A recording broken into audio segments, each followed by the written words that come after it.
Hi friends, ಎಲ್ಲರೂ ಹೇಗಿದ್ದೀರಾ? ನಾನಂತೂ ತುಂಬಾ ಚೆನ್ನಾಗಿದ್ದೀನಿ. ಹಾಗೆ ನೀವು ಕೂಡ ತುಂಬಾ ಚೆನ್ನಾಗಿದ್ರಂತ ಕೂಡ ಭಾವಿಸ್ತಾ ಇದ್ದೀನಿ. ಸೊ ಇವತ್ತಿನ ಒಂದು ವಿಡಿಯೋ ನೀವು ತಮ್ಮನೇಲಿ ನೋಡಿರೋ ಹಾಗೆ ನಾನು ಇವತ್ತು ಯಾವ್ದ್ರ ಬಗ್ಗೆ ಹೇಳ್ತಾ ಇದ್ದೀನಿ ಅಂತ ಹೇಳಿ ಆಲ್ರೆಡಿ ಗೊತ್ತಾಗಿರ್ಬೋದು. ಸೊ ಹೊಸದಾಗಿ ಚಾನಲ್ನ ಯಾರೆಲ್ಲ ನೋಡ್ತಾ ಇರೋ ಪ್ಲೀಸ್ ಸಬ್ಸ್ಕ್ರೈಬ್ ಮಾಡ್ಕೊಂಡು ನೋಡಿ. ಹಾಗೆ ನಿಮ್ಗೆ ಈ ವಿಡಿಯೋ ಸ್ವಲ್ಪನಾದ್ರೂ ಇಷ್ಟ ಆಗಿದ್ರೆ ಒಂದು ಲೈಕ್ ಮಾಡಿ, ಹಾಗೆ ಶೇರ್ ಮಾಡಿ, ಹಾಗೆ ಫ್ಯಾಮಿಲಿ ಫ್ರೆಂಡ್ಸ್ಗೂ ಕೂಡ ಶೇರ್ ಮಾಡಿ ಅಂತ ಹೇಳಿ ಕೇಳ್ಕೊತೀನಿ. ಹಾಗೆ ನಿಮ್ಮ ಅನಿಸಿಕೆಗಳನ್ನ ಕಾಮೆಂಟ್ ಮುಖಾಂತರ ಕೂಡ ನಮಗೆ ತಿಳಿಸ್ಬೋದು. ಬನ್ನಿ ವಿಡಿಯೋನ ತಡ ಮಾಡದೆ ಸ್ಟಾರ್ಟ್ ಮಾಡೋಣ. ಫಸ್ಟ್ ಏನಂತ ಹೇಳಿದ್ರೆ, ಕೆಲವೊಬ್ರಿಗೆ ತುಂಬಾನೇ ಕನ್ಫ್ಯೂಸ್ ಇರುತ್ತೆ ಈಗಿನ ಒಂದು ಜನರೇಷನ್ ಅಲ್ಲಿ. ಫಸ್ಟ್ ಏನಂತ ಹೇಳಿದ್ರೆ, ಕೂಡು ಕುಟುಂಬ ಅಂದ್ರೆ ಜಾಯಿಂಟ್ ಫ್ಯಾಮಿಲಿ ಅನ್ನೋದು ತುಂಬಾ ಇರ್ತಾ ಇತ್ತು. ಜಾಯಿಂಟ್ ಫ್ಯಾಮಿಲಿಯಲ್ಲಿ ಯಾರಿಗಾರು ಒಬ್ರಿಗೆ ಡೆಲಿವರಿ ಆದಾಗ ಜಾಯಿಂಟ್ ಫ್ಯಾಮಿಲಿಯಲ್ಲಿ ಇರುವಂತ ಪ್ರತಿಯೊಬ್ರು ಕೂಡ ಕೇರ್ ಮಾಡ್ತಾ ಇದ್ರು. ಹೀಗೀಗೆ ಇರ್ಬೇಕು ಅಂತ ಹೇಳ್ಬಿಟ್ಟು ಪದ್ಧತಿನ ಅನುಸರಿಸ್ತಾ ಬರ್ತಾ ಇದ್ರು. ಹಾಗೆ ಆಗಿನ ಕಾಲದಲ್ಲಿ ಅಂದ್ರೆ ನಮ್ಮ ಹಿರಿಯರು ಮಾಡಿರುವಂತ ಪದ್ಧತಿಗಳು ಎಲ್ಲದಕ್ಕೂ ಕೂಡ ಒಂದೊಂದೇ ಅದರದ್ದೇ ಆದಂತ ಒಂದು ವೈಜ್ಞಾನಿಕ ಕಾರಣನೂ ಕೂಡ ಇರುತ್ತೆ. ಸೊ ಅದನ್ನ ನಡೆಸ್ಕೊಂತ ಬಂದಿರೋದ್ರಿಂದ ಅವರು ಎಷ್ಟು ಗಟ್ಟಿಮುಟ್ಟಾಗಿದ್ದಾರೆ ಅಂತ ಹೇಳಿದ್ರೆ, ಒಂದು 6 ಜನ ಅವರು ಡೆಲಿವರಿ ಆಗಿದ್ರು ಕೂಡ ತುಂಬಾನೇ ಗಟ್ಟಿಯಾಗಿರ್ತಾರೆ.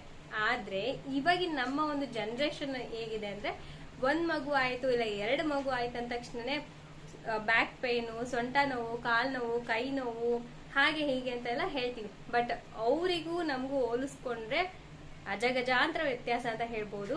ಯಾಕಂದ್ರೆ ಅವರು ಆಗಿನ ಕಾಲದಲ್ಲಿ ಅಂದ್ರೆ ಅಳವಡಿಸ್ಕೊಂಡಿರುವಂತ ಪದ್ಧತಿ ಆಗಿರ್ಬೋದು, ಹೆರಿಗೆ ಆದ್ಮೇಲೆ ಅವರು ಅನುಸರಿಸಿರುವಂತ ಕೆಲವೊಂದಷ್ಟು ನಿಯಮಗಳನ್ನಾಗಿರ್ಬೋದು ಈಗಿನ ಜನರೇಷನ್ ಅಲ್ಲಿ ನಾವು ಮಾಡಲ್ಲ.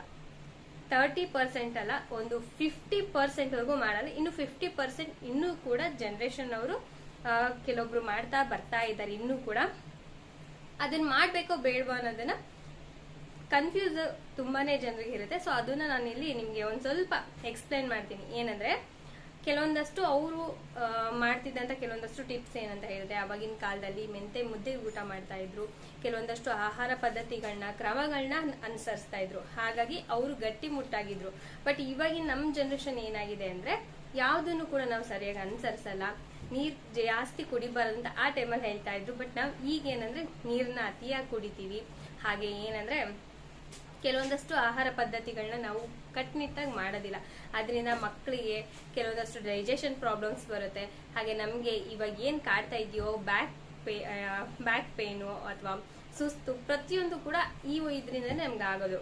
ಹಾಗಾಗಿ ಇವಾಗ ನಾವ್ ಎಷ್ಟು ಕೇರ್ ತಗೋತೀವೋ ನಾವು ಡೆಲಿವರಿ ಆದ್ಮೇಲೆ, ಸೊ ಅಷ್ಟು ಕೇರ್ ತಗೊಂಡಾಗ್ಲೇನೆ ನಾವು ಲೈಫ್ ಲಾಂಗ್ ನಮ್ಮ ಒಂದು ಏನು ಜೀವನ ಮುಪ್ಪಿನವರೆಗೂ ಅಂದ್ರೆ ಮುಪ್ಪು ಬರೋವರೆಗೂ ಕೂಡ, ಮುಪ್ಪಿನ ಕಾಲದಲ್ಲೂ ಕೂಡ ನಾವು ಗಟ್ಟಿ ಮುಟ್ಟಾಗಿರ್ತೀವಿ. ಹಾಗಾಗಿ ಇವಾಗ ನಾವ್ ಎಷ್ಟು ಕೇರ್ ತಗೋತೀವೋ ಅಷ್ಟು ನಮ್ಗೆ ಕೂಡ ತುಂಬಾನೇ ಒಳ್ಳೇದು. ಅವಾಗ ನಾವ್ ಎಷ್ಟು ಪದ್ಧತಿನ ಅನುಸರಿಸ್ತೀವೋ ಅವಾಗ ಸ್ವಲ್ಪ ನಮ್ಗೆ ಕಷ್ಟ ಆಗ್ಬೋದು. ಆದ್ರೂ ಕೂಡ ಕಷ್ಟ ಆದ್ರೂ ನಮ್ಗೆ ಅದನ್ನ ಮಾಡ್ದಾಗ್ಲೇನೆ ನಮ್ಗೆ ಮುಂದೆ ನಮ್ಗೆ ಆ ಪ್ರತಿಫಲ ಅನ್ನೋದು ಸಿಗುತ್ತೆ. ಕಷ್ಟ ಇದೆ, ನಮ್ಗೆ ಅದನ್ನ ಮಾಡೋದಕ್ಕಾಗಲ್ಲ, ಅವ್ರು ಕೊಟ್ಟಿರೋಂತ ಆಹಾರ ತಿನ್ನೋದಕ್ಕಾಗಲ್ಲ, ಅವ್ರು ಕೊಟ್ಟಿರೋಂತ ಕೆಲವೊಂದಷ್ಟು ಮೆಡಿಸಿನ್ಸ್ ಮನೇಲೇನೆ ತಯಾರು ಮಾಡ್ಕೊಡ್ತಾರೆ.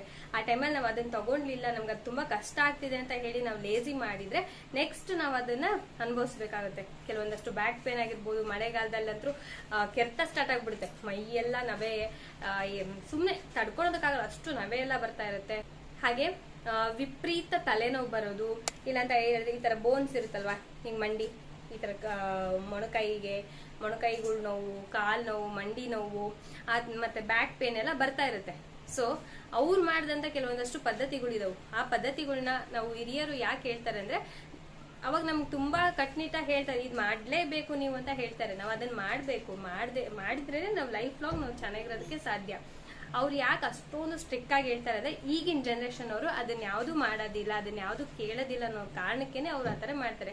ಒಂದು ಉದಾಹರಣೆ ಹೇಳ್ತೀನಿ. ಅವರು ಒಂದು ಜನರೇಷನ್ ಅಲ್ಲಿ ಅಂದ್ರೆ ನಮ್ಮ ಹಿರಿಯರು, ನಮ್ಮ ಅಮ್ಮ ಆಗಿರ್ಬೋದು ಇಲ್ಲ ನಮ್ಮ ಅಜ್ಜಿ ಆಗಿರ್ಬೋದು, ಅನುಸರಿಸಿದಂತ ಒಂದಷ್ಟು ಪದ್ಧತಿಗಳನ್ನ ನಾನು ನೆಕ್ಸ್ಟ್ ವಿಡಿಯೋದಲ್ಲಿ ನಿಮ್ಗೆ ಕ್ಲಿಯರ್ ಆಗಿ ಹೇಳ್ತಾ ಹೋಗ್ತೀನಿ. ಯಾವ್ಯಾವ ರೀತಿ ಅವ್ರು ಇರ್ತಾ ಇದ್ರು, ಹಾಗೆ ಅವ್ರ ಊಟದ ಪದ್ಧತಿ ಯಾವ ರೀತಿ ಇತ್ತು ಅಂತ.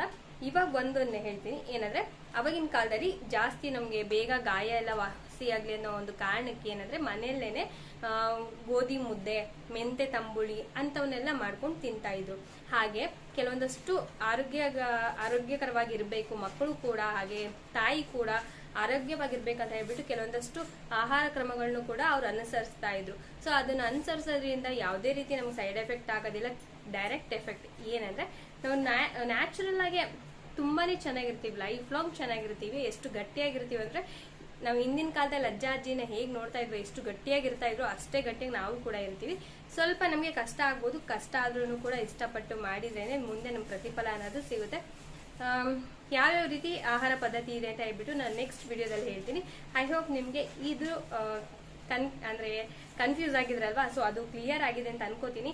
ಅನುಸರಿಸೋದ್ರಿಂದ ಡೆಫಿನೆಟ್ಲಿ ನೀವು ಲೈಫ್ ಲಾಂಗ್ ಚೆನ್ನಾಗಿರ್ತೀರಾ. ಯಾವುದೇ ಕಾರಣಕ್ಕೂ ಹಿರಿಯರು ಹೇಳಿದಂತೆ ಕೆಲವೊಂದಷ್ಟು ಪದ್ಧತಿಗಳನ್ನಾಗಿರ್ಬೋದು, ನಿಯಮಗಳನ್ನಾಗಿರ್ಬೋದು ದಯವಿಟ್ಟು ಪಾಲಿಸಿ ಅಂತ ಕೇಳ್ಕೊತೀನಿ.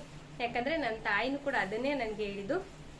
ಹಾಗಾಗಿ ನನಗೆ ಅದರಲ್ಲಿ ಕೆಲವೊಂದಷ್ಟು ನಿಯಮಗಳನ್ನ ನಾನು ಕೂಡ ಬಿಟ್ಟಿರೋದ್ರಿಂದ ನನಗೂ ಏನೇನು ಪ್ರಾಬ್ಲಮ್ಸ್ ಕ್ರಿಯೇಟ್ ಆಗಿದೆ, ಹಾಗೆ ಕೆಲವೊಂದಷ್ಟು ಮಾಡಿರೋದ್ರಿಂದ ಆ ಪ್ರಾಬ್ಲಮ್ ಅಂದ್ರೆ ಬರ್ದೇ ಇರೋ ರೀತಿ ಕೆಲವೊಂದಷ್ಟು ಪ್ರಾಬ್ಲಮ್ಸ್ ಹೇಗೆ ನಂಗೆ ತಡೆಗಟ್ಟಿದೆ ಅಂತ ಹೇಳ್ಬಿಟ್ಟು ನೆಕ್ಸ್ಟ್ ವಿಡಿಯೋದಲ್ಲಿ ಹೇಳ್ತೀನಿ.